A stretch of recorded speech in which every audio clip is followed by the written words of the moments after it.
Hello everybody, get ready for me to ruin another thing you like. When you find an extra lamp... What? Boom, boom, boom. Another one bites the dust. This video isn't gonna be good. I wrote these notes ages ago. I don't even know what they say. Currently, right now, I'm getting some last work done for my portfolio, and it's the part that I don't like doing, which I'm... It's the part I don't like doing, which is sketchbook technical work where I have to, like, you know, draw humans and human proportions to show that I can actually sketch, and I am so not good at it. I'm good at other things. I'm definitely good at other things, but just not that.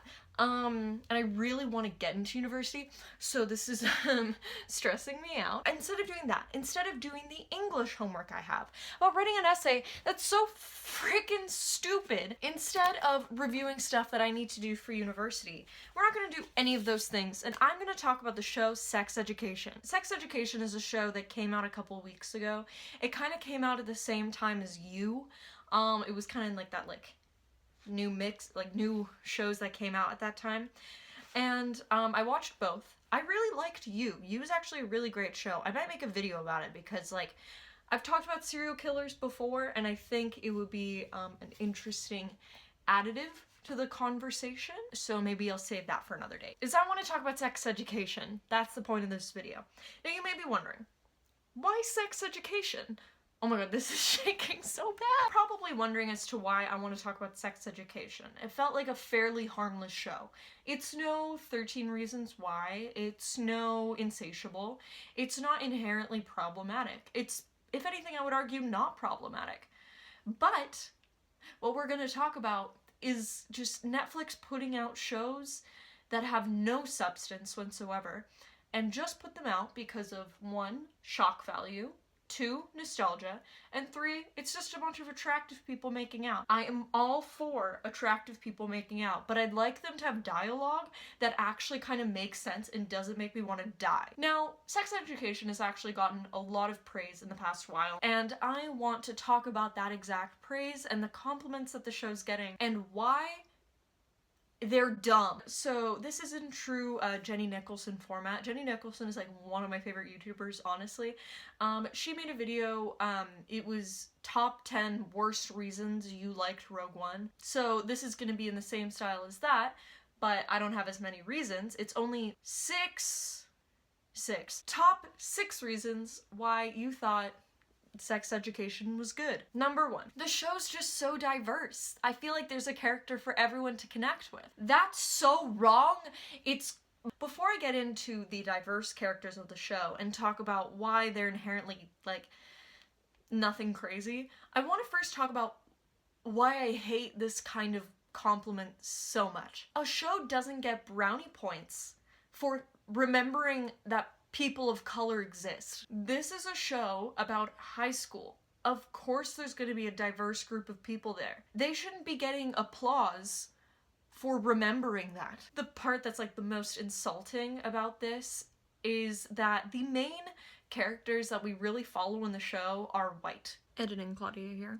I think I just didn't mention in this part, it's really insulting for, you know, obviously the reasons I mentioned, but also Netflix has continuously put out shows with people of color and they get canceled. Not because they're bad shows, pretty much all of them are like really good shows, but because they're literally just not advertised, or not advertised merely enough as their other shows are. For example, The Get Down was canceled because it literally didn't get like any buzz or anything for season 2. Awful, because The Get Down was such a good show. I recommend you watch it. It's obviously still on Netflix. Bubblegum is another show that's like really good. It's a really good comedy with a black woman female lead, and it just got canceled. There wasn't any publicity anywhere for the show. Another example is Dear White People. Dear White People is still going on. Like, I think they're pretty fine. Like, they have a pretty good fan base. But it literally never gets promoted anymore. Like, never. And, like, someone could argue it's like, oh, maybe just those shows weren't doing well. Maybe you liked them, but maybe the mass group of people who watch Netflix didn't like them. Sure, maybe, but if Dear White People is on its 3rd season, like they're filming the 3rd season right now, it's clearly liked, but they're just not promoting it, you know? But yet they'll do like a counter up until Stranger Things season 2 comes out. Alright then. The main cast is predominantly white, and then we have the secondary characters, who are all people of color, except for the one prude girl and the one mean girl, which is cool, which is great. But let's just talk about the characters of color for a second. Let's first talk about Eric. Holy fork. So I feel kind of bad because the guy who plays Eric, he really has talked about in interviews and stuff how he wants Eric to not just be the gay best friend. And I feel bad for him because Eric's the gay best friend. I think inherently Eric's character is different than what we've seen before of the gay best friend stereotype. He wears makeup, he likes dressing in a more feminine way, but it's not just like the very obvious like blazer and a bow tie. Stands up for himself, he's not always the butt of the joke. He does get his own character arc, kind of, and he gets a lot of screen time. I'm running out of good things to say. So let's just talk about the problematic stereotypes that are in Eric's character. Okay, he's the wacky best friend who helps the main character with his goofy schemes and adds one-liners. He's hopelessly in love with the only other gay guy in the school. Oh, but don't worry, he gets with his bully. Now let's talk about that relationship, actually. I hate the trope so much where the bully realizes that he's gay, gets with the guy he was bullying throughout the show.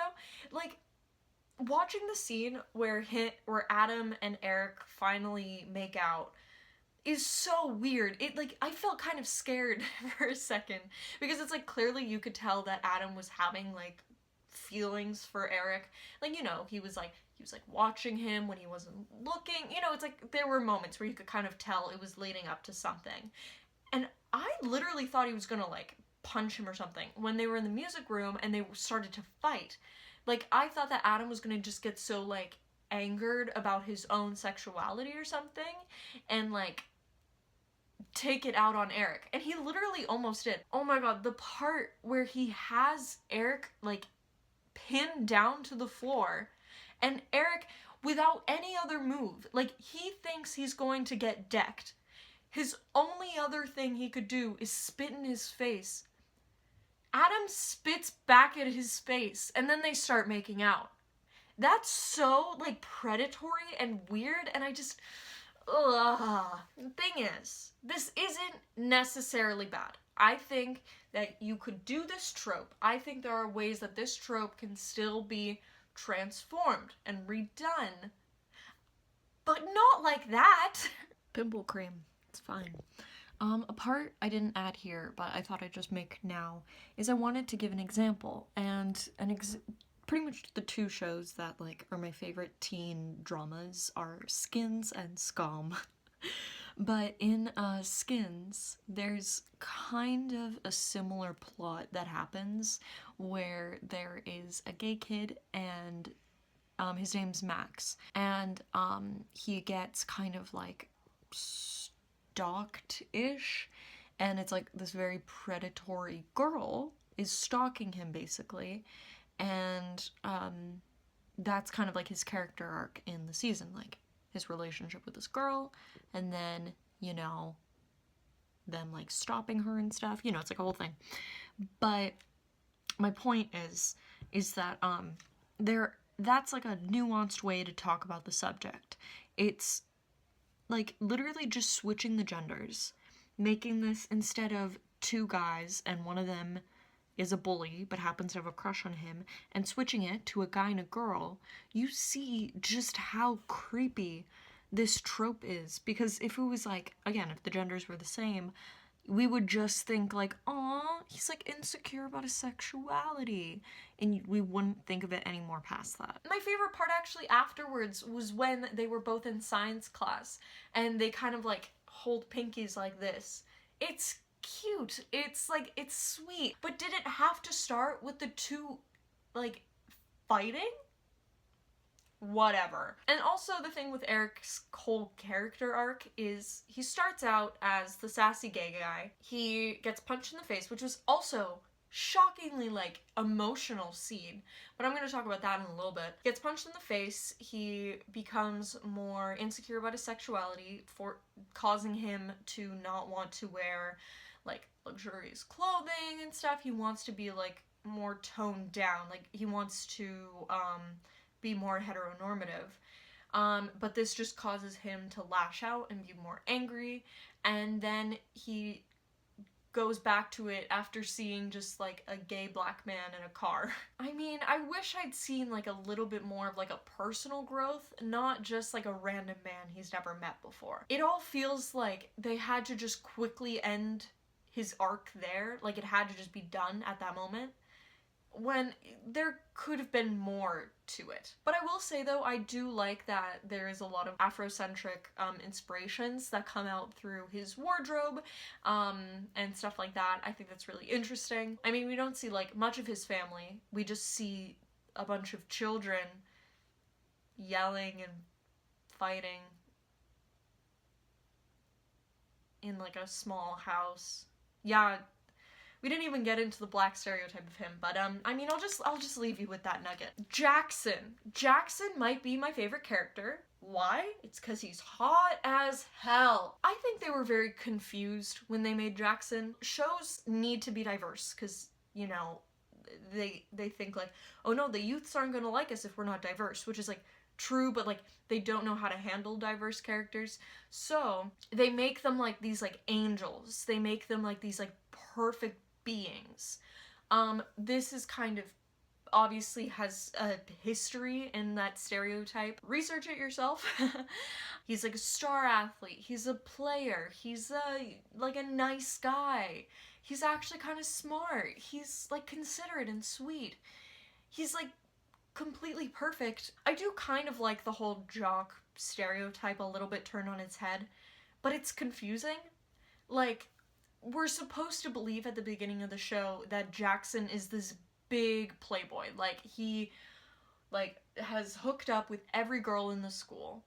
And when he starts hooking up with Maeve, she's like, okay, yeah, sure, casual, like, whatever, sure. He's, like, clearly more into it than she is, them having a relationship. And we see this weird divide in his character, like, when they're at the party.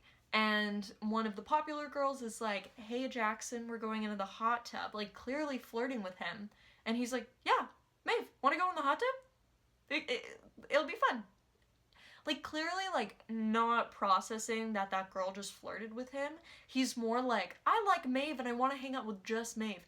We've only seen him, like, hook up with one girl in the entire run-through of this show. But we're supposed to believe that he's, like, this playboy.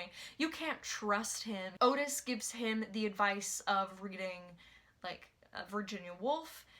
He obviously reads it because, you know, he wants to impress her at first. But then he actually likes it. And we're supposed to believe this is like a dirty thing. Oh, I'm so sorry, Otis, that you encouraged a guy to read. You're the damaged one here. What? We're supposed to believe he has flaws when he's talking to Maeve, and Maeve's like, well, my mom's... Where did her mom go? My mom's in prison? My mom's dead? Something. Her mom's away. Whatever. It doesn't matter. My dad's gone as well. My brother's done drugs. And I live alone here in this RV. She's like, I'm flawed, deal with it. And he's like, my parents are on the brink of divorce. And every time we see them together, his parents are happier than ever. They're like snuggling up on the couch. They're like laughing and like happy. Sure, they're uptight, but they seem like that's not like a divide in their relationship. Like they both share those values. And the only real thing is like he doesn't want to swim. Which is like, okay, cool, I guess. But what does he want to do instead? It's like Maeve, for example. Maeve doesn't want to be the stereotype as, like, the hillbilly girl who lives in an RV. She wants to be more than that. She wants to be a writer. But what does Jackson want to do? We don't really see what he wants to do. It could be nothing. Like, it's totally valid to say, like, he wants to figure himself out, but we don't even see him figuring himself out. We just see him, like, flirting with Maeve. But then, like, when they're together, they have, like, a bad relationship because, like, they're not really meant for each other. Even though they would be much cuter together than Otis and Maeve, but we're gonna get into that in a bit. Ola's the same. She's just, like, a very perfect individual, but I guess we haven't seen enough of her so that I can't, like, particularly say anything. Anwar is just a cliche sassy gay guy. Also, the group of popular kids in the show are all minorities, except for, like, one white girl. But that's the girl who gets a picture of her vagina leaked to the whole school. And they make the one other white girl, like the blonde white girl, I think her name was Penelope in the show, they turn her into, like, one of them. Like, they mold her into, like, someone she isn't. And they all bully the one white girl who's alternative.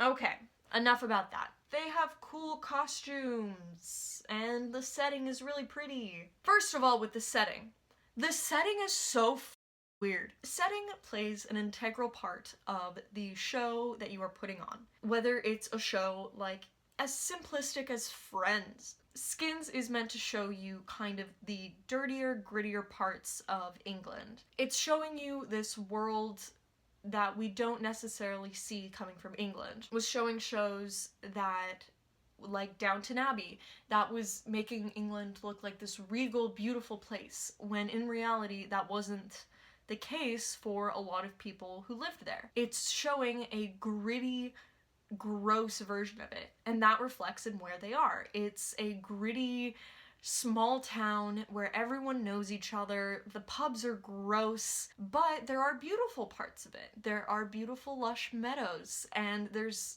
big oak trees that they swing on. It's showing you that, especially in teenagehood, it can be gritty and gross and just awkward.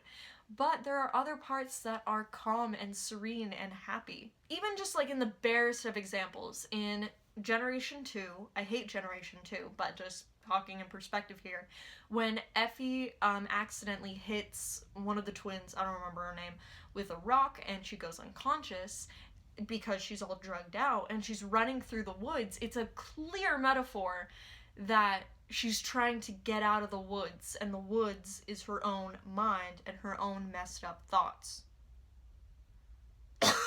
Here, it's set in another place in England, which I don't know, but it's a beautiful place. Like, and that's the thing. It's almost distracting. Like, anytime a character is outside, it's, like, gorgeous. It's beautiful. And I'm almost thinking as I'm watching, why are these teenagers complaining about their stupid-ass problems and not climbing up that beautiful mountain? Now, I get it. Maybe someone could argue that, like, because that's the point. Like, in teenagehood, you're focused on the wrong thing. But it doesn't make sense because we spend all of our time indoors. Like, there's really not a lot that goes on in the outside world. Really, the only outside parts we see are, like, the not pretty ones. Like, we see the outside of Maeve's RV. We see, like, when Eric is walking down, like, is walking down the road when he's getting back from, the concert, or sorry, the movie, like, and it's, like, just, like, a lone street, and it's, like, a bunch of woods everywhere, and it's very dark. We see, like, the like, long grass field that, Otis and the prude girl, like, bike down.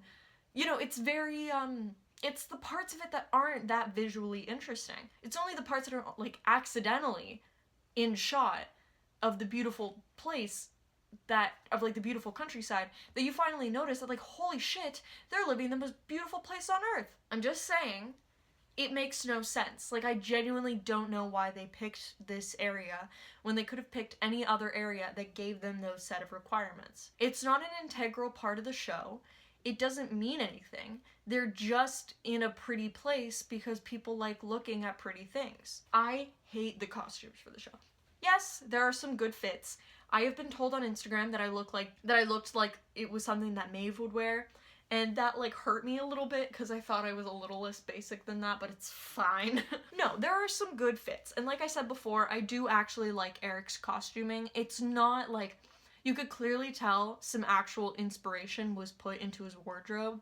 Like, it wasn't just like, some white girl was just like, oh, he's sassy, let's like give him a scarf. You know, it's like actual thought was put into it and actually like tying back to his like African culture, which is cool. And apparently, as I was researching, the woman who does the costumes for Eric, she did the costumes for The Get Down, and she did costumes for the show Bubblegum. Amazing shows that got canceled way too early so we could have bullshit like this. The clothing is really weird because you'll look at them as they're like walking about and they look very 80s. Like, they look distinctly 80s. I think you see this the most in Otis, probably. Like, it's a very distinctly 80s costuming inspiration. And you have to wonder why. They'll have some 80s music playing sometimes, and again, you have to wonder why. Why? What is the significance of the 80s to this show? Are they trying to, like, a director just like John Hughes? Because, like, it's, like, weird. I hate when a show is uncreative and people just say, oh, they're clearly inspired by that other thing. Like, I don't know what to tell you at that point, you know what I mean? It's like, it's just boring. Now, I'm just gonna tell you this hot take right now. Stranger Things was this complete, like, cultural phenomenon that happened. Not a lot of people cared about Netflix until Stranger Things happened. Stranger Things also did this by kind of giving us back nostalgia for the 80s. I'm not saying they did it completely on their own, but they were kind of one of the first in the long line of 80s inspired media we've had since then. Stranger Things, I love Stranger Things. You guys know I like Stranger Things. But after that, Netflix has continually tried to recreate Stranger Things in other forms so they can just sell more Stranger Things. They have done this with Everything Sucks. Everything Sucks, I would argue, is worse because they tried to like do the same thing but for the 90s, but they just did a bad job. But I'm just saying, when you see more 80s inspired wardrobe in shows and movies and TV that you're watching that's like currently made, just remember that they are trying to tap into the nostalgic market in you. I'm just saying, I'm not saying it's a necessarily like an absolute terrible thing, but it's just so uncreative. And I'm just saying, like, and maybe you're arguing like, how about they did this unintentionally? Maybe they did this unintentionally. Who would dress this like this if they weren't trying to get something out of you? Because I don't know what the this is if this isn't just trying to get some nostalgia out of you, because no one wears this. I'm getting sad over television again. Oh. Maeve's hair is so bad. It's so bad. You could, oh, she's like, the girl who plays her is a brunette. I don't understand why they didn't just leave her a brunette. I feel like people have this weird concept that like brown/dark hair isn't quirky, you know what I mean? Like, you have to have it altered in some way, like it has to be like, you know, dyed or bleached a little bit to like show that you're quirky. People with dark hair colors are whatever. It's, the show has such a great plot and a really funny dialogue. No! I thought with a title like Sex Education, it was going to be something that was actually productive. I don't mind a couple stereotypes in there because, you know, they could lead to a greater ending. They could lead to something that could maybe actually be kind of good. I was going into Sex Education, I watched the first episode, and I thought, sweet, this is going to be a show that is going to teach teenagers about, you know, sex. It's going to teach them about, you know, like, growing up and puberty and, like, you know, how to be, like, a partner in a relationship, consent, sexting, like, all those kind of topics. And have kind of a specific formula to it. And they did it for the first couple of episodes. We saw at the beginning of the episode a sexual conundrum.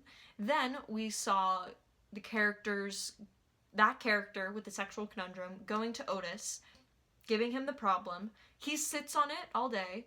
And then obviously events happen between him and his friends and between the person with the sexual problem. And then in the end of the episode, he gives them advice. And it works. Or maybe it doesn't work. But like, you know, whatever.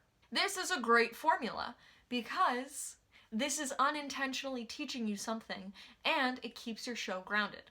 Call me boring, but I like my show to have a little bit of structure. I don't mind a show that diverts from this every now and again, but the problem with Sex Education is they divert from this concept like 2 episodes in, I believe. They drop it. Then we go back to it like a little bit later, kind of, and then they drop it again, and then like one of the last episodes is one. It's very like, it's kind of there, but like if it wasn't there, the show would go on. That's the part that really sticks with me. They could have changed this whole situation, like this whole little deal that Maeve and Otis have, to literally anything. Like, I don't know, selling drugs. They have a drug business. And this would have been the exact same show. Like, think about it. But we're gonna talk about why they did that in a little bit. Gillian Anderson is great. I love Gillian Anderson a lot. She's good. She's great. She's doing a great job. With what she has. Her, like, the guy that she's hooking up with during the show, he can't act. This is where we're going to talk about Maeve and Otis and why their relationship is weird to me. One other thing of the show that very much reminds me of the 80s is the quintessential nice guy, and that is Otis, of course. Now, I don't mind an emo teen romance. One of my favorite, like, relationships ever is Cassie and Skid from Skins. I know, I'm such a cliche. Now, I can understand why Maeve and Otis work on a very simplistic level. It's kind of like the quintessential thing that has to happen in every teen drama, or every kind of teen coming-of-age story like this, where the characters kind of realize that high school is meaningless, and that there's no point in really, like, giving a shit about, like, popularity and, like, what everyone thinks of you and blah blah blah, and you might as well just go on with life. This is kind of like the thing that happens between them. Maeve is edgy and she's shocking, but she has a sensitive side. Otis is nervous and hesitant, but he's secretly actually very insightful. Well, they relate on this level of existentialism that, you know, everything sucks. We see this in every teen show ever. Skins, Freaks and Geeks, everything sucks. They just don't work because the people who made the show don't understand how teens act. When they're actually talking to each other, keep in mind. Not when it's like one of them is mad at the other. When they're actually talking to each other, when they're actually on a good basis. It's just one being like, why are you like so sad all the time? Why are you so edgy all the time? Well, you see, I am sad. Wow, that's deep. Whoa, I know more about you now. Yeah, it's really bad for Maeve. Maeve is the worst character by far. No, Otis is the worst. I hate Otis, but Maeve is pretty bad. Maeve is an accumulation of Daria, a general badass sassy female character, and the damagedness of characters like Cassie and Effie from Skins, which equals some extremely cringy lines that are almost Riverdale level. He was like, yeah, when he was like, do you want to go in the hot tub? She was like, hot tubs aren't really my thing. And he was like, what's your thing then? And then she was like, oh my fucking god, I'm gonna vomit. Complicated female characters. Off. That's really stupid. Even when she's like talking to the principal at the end of the season and she's like, I'm smart, I'm good at stuff, I can talk about the difference between existentialism and the other one she said, and why one still exists and why the other one is dumb. I don't remember exactly which one she was what philosophy she was talking about, but I feel like with a quick Google search, I could get that answer. You know what I mean? It's like they're trying to make her sound deep, but she just comes off very fake deep, and it really just fricks her over, man. And by the end of the season, she learns to be more accepting. She learns to, like, let people in more specifically just Otis. He is the typical nice guy, and it's just so annoying. I hated the scene so much when they are at the school dance thing, and when they're at, like, that school dance, and I forget who, but someone's drugged and they want to kill themselves, and Otis talks them down because for some reason he should do that, and, like, whatever, it's fine. Not like a personal friend of the person. No, whatever, it's fine. And he says, like, oh my god, it was so uncomfortable. He was like, I know what it feels like for someone to love you and for you to love someone and them not love you back. Like, imagine feeling like Maeve in that situation. I'd feel like I'd feel like absolute garbage. And honestly, him and Maeve don't make sense together. They would get so angry at each other all the time. Like, they would literally drive each other insane. And, like, oh my god. And, like, imagine them... Oh, no, I'm not gonna say that. I vote they write Jackson's character better and he ends up with Maeve. And I vote that Otis turns gay. Because that's what I thought was gonna happen, and I was so disappointed that he was straight. That's why I thought he couldn't get it up. Sorry. They really try to curate this relationship between Maeve and Otis, and, like, it goes the whole season, and we get so much content of them, taking away from stories that needed to be built on that just never were. More specifically, Jackson and Eric. Again, like I said with Jackson, we could have seen the, you know, flaws and the problems in his life, which we do get to see some of them, but we don't see how they truly come across in his everyday life because we're too busy seeing Maeve and Otis exchange sweaters. We don't see the traumatic situation of going through assault because of the way you express yourself, and then hating your own sexuality and identity because of it from Eric. Instead, we see Maeve and Otis passing stupid one-liners about why high school's dumb. I thought this show was going to create an interesting concept talking about sex education. If you don't know, a big thing that happened in Canada semi-recently is that we were put under new governmental control in Ontario, and that changed a whole lot of our sexual education laws that are taught. Sex education is at its worst, and Canada used to actually be a country that was pretty good at it. Never mind America, that's actually, like, not good at it. And I don't know how it works in the UK, but I assume it's no different. I was kind of hoping for sex education to be a show that utilized its, like, you know, nudity abilities and utilized its platform to reach teenagers and talk about sexual education.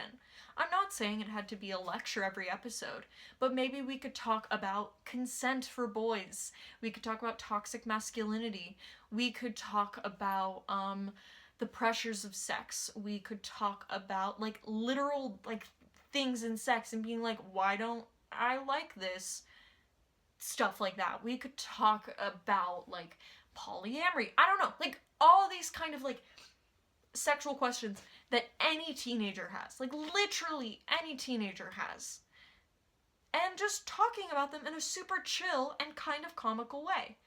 Big Mouth isn't a good show. It's fine. Like, I still watch it. It's fine. I'm supporting John Mulaney and Nick Kroll. But they do actually more, like, help giving you information about, like, sex education than this show called Sex Education does. Yes, the show with Dix playing basketball, yeah, that one, yeah, it does more to talk about sexual education than the show called Sex Education. It's so progressive. It's just such a progressive show. It just talks about so many things. What does it talk about exactly? Because I'd like to know. The whole "it's my vagina" scene has been a semi-trending topic over the past while, and I want to know why. I just thought it was like a funny, awkward scene. Yes, reclaiming your vagina is good. But it's trying to give you two conflicting messages, and I don't know which one to follow. Is this a message about why child pornography / sexting / like that kind of stuff is bad? Is it talking about why girl hate is bad? Or is it talking about guys thinking that they own women is bad? And like own the right to like do this kind of stuff. It's like, oh, she was asking for it, she sent this to me, I'm allowed to put it out in the world so everyone sees that she's a whore, kind of thing, you know? But it's, which one is it? Because I don't know. Because in the end, they're all just yelling, "it's my vagina." That girl should go to prison for child pornography, in my humble opinion. But, I mean, go off, I guess. Needless to say, I make a monet. The answer for why sex education exists is simple. It's the 13 Reasons Why effect. Trademark, Claudia. 13 Reasons Why has changed the scope for Netflix originals very crazily. It's made this whole new kind of genre of teen dramas that want to be controversial. Because being controversial and shocking gets you in tabloids. It gets you in BuzzFeed articles being like, "OMG, I can't believe they did that." And teens read BuzzFeed. That's not a good example. 13 Reasons Why was such a cultural kind of boom. Obviously, adults were like, this is bad and this is negative. But of course, there was still that group of people that were like, I still like it, I still think it's good. And they still continued to watch it. That's why it's succeeding. Insatiable was another show that followed this pretty much exactly. Only they were like a little bit more self-aware. Remember when like the trailer came out and everyone was like chiseling their pitchforks because they were just so mad at it? I mean, I was like kind of annoyed at it, but I was like waiting, I was willing to wait and see if they had anything to say. They didn't. And as a girl who has struggled with an eating disorder, it did particularly strike me in some ways that I was like, oh, okay, that's like a little, they're saying something. And then in the next scene, they're like wearing a hot dog costume. And then in another scene, they're like murdering someone. And you're just like, I mean, I'm confused and a little bit disappointed. Sex education is trying to follow this formula. They tried to shock you. They showed you literally the show starts with a couple. The show is trying to get this shocked expense out of you. You are supposed to see the "it's my vagina" scene and post it on your Twitter. You know, you're supposed to talk about like, OMG, I can't believe they showed like this guy's like penis on camera, you know? Well, did they actually show a penis?